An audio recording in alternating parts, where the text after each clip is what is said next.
Hello comic book community, it's your friend the Fast Comic Guy here, and today is a little bit of an exciting day for me. I got back yesterday a few comic books that were all signature series, except for one. One of them I just got from the comic book store, but the other three, they are signature series, and they've been a long time coming. So I'm really happy that I finally got them. I know the grades, but you guys don't know the grades, so I will show them off to you, and we'll see if they're worth it. I think they were definitely worth it. Two of them are custom covers that I got at the Calgary Comic Expo last year on September 11th, and they just came back, so that's probably like over 5 months. So yeah, that took a long time. And the other one I think I even sent back in August for that signature, and I had it cleaned and pressed at their services at CGC. And yeah, the last one is just a comic that I thought wouldn't be, it was an okay deal, so I thought I'd get that. So first one here is a Batman 96. This one is the first appearance of the Clown Hunter, and so it's only a 9.6. It should, you would think it'd be like a 9.8. I think that's why I got it at a really good deal. But it's just one of those comics that it exploded for a short period of time a little while ago, but then it kind of died down a lot because not very many people are like, they're just like, oh, Clown Hunter, yay. But so yeah, I thought, why not have his first appearance? All I did was basically I traded a 9.8 Amazing Spider-Man comic for it, so they're both around the same price, honestly. I figure a first appearance though would have been better. Although the only thing I did like about the Spider-Man one, the only reason why I got it was because it had a shiny cover, and I'm just a sucker for shiny covers. So put that right there.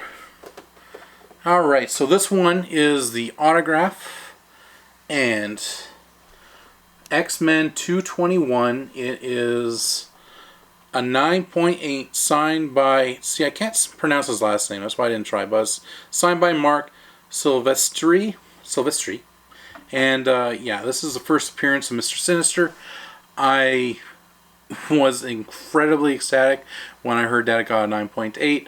Like, I was actually thinking again, because Chris Claremont is also doing an autographing right now, and I was like, oh, should I chance it? Should I send it back right after I just got it with this brand new custom label, and have them chance it going down to like 9.6, because you never know when they're opening them up, they might accidentally damage the comic.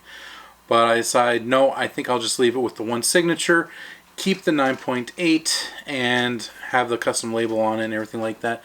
So yeah, I was like just ecstatic when I got that. I was so happy when I got that 9.8. I think with the signature it's worth about $700 Canadian, maybe even $800 Canadian. So the next two are custom covers. I think I'll leave this one for last, actually, just because it's the better one out of the two. So this one was done by Joe Rubinstein, and it's basically just a custom cover of Domino. I asked him to do a pinup as sexy as he possibly could, and yeah, a 9.6, I'm okay with that. Like, I wasn't really expecting a 9.8 or anything like that. It's just a custom cover. I'm not planning on selling it. It's just going to go on the wall. And yeah, Joe Rubinstein, he did the whole thing. I think the whole thing was about $150 Canadian for him to draw out. So I'm pretty happy about that. And yeah, Hot Shots #1 custom cover of Domino. And the best one, I think, out of all of them, the last custom cover. Now this one was done by Nate Jones. He has done, this is the 4th custom cover he's done for me. It was $150 Canadian, and he does an amazing job every single time. That's why I keep going back to him every single time there is an expo that he's at. And this one's for Scarlet Spider #1, and that is what he did. It is freaking sick. I went to him, I said, hey, could you do a homage to Web of Spider-Man 32. That one was one of my favorite covers, and I was actually thinking of going to like comic expos and just picking a comic character, like a blank cover, and then getting an artist that I like and having them do their interpretation of this cover. Now I have this one here done by Nate Jones, and I'm actually going to leave a link in the description to his website if you guys want to check out his work. He does amazing work. He's a really cool guy, and he gets back in touch with his fans and everything like that. And I would definitely recommend checking out his work, Nate Jones. And so I got this one done, and then I also got another one done by, I guess I forget his name, but he basically does all the Lego artwork out there, and like the main Lego artwork out there. And so I asked him, and he said he's never actually had that kind of a request before, where someone said, hey, would you mind doing a homage version of this cover with the Lego? And I was like, yeah, why not? I'll do it up. He's a really cool guy. I'll see if I can get the comic. Actually, yeah, I am getting the comic right now. My lovely assistant's grabbing it for me. And so yeah, as you can see, this is one of the things that I want to do. I want to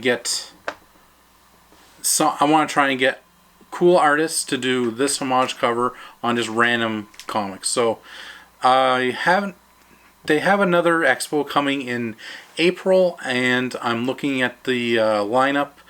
I'm not honestly finding anyone there. Like, I'm willing to spend a fair amount of money getting these homages done, but there's not one really there that I was just like, oh my gosh, I gotta get that person. Like Ryan Stegman, he would be a great one to get done.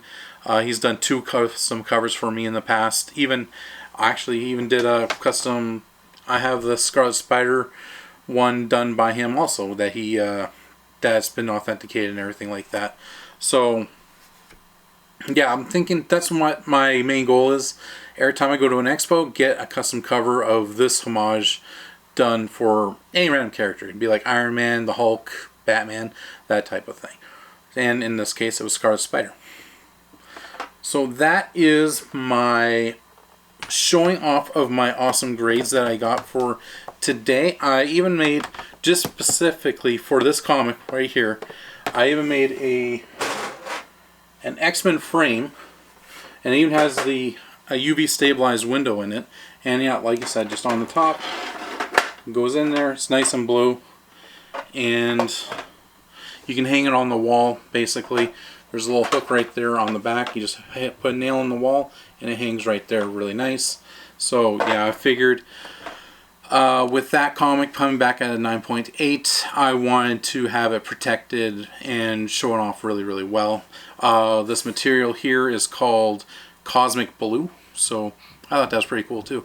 And yeah, so it says like X-Men, it has the little symbols for X-Men in the corners there, so that's what I like. Anyways guys, I hope you enjoyed that video. I hope you liked all the comics that I got. Like I said, this one's the one I'm the most excited for. Probably, I'm really happy. I think he came back 9.8, which is funny because most of the comics that he's done for me, they came back like lower grades, just because the way he does his art, he's not exactly the most gentle with his covers or anything like that. So they ding him, they go, oh, there was like some paint in the back of the comic that was like left over or something like that, which is, I don't know, a silly thing to knock a person for when it's a custom cover, right? Anyways, I hope you guys enjoyed that, and have yourself a great day. Thanks.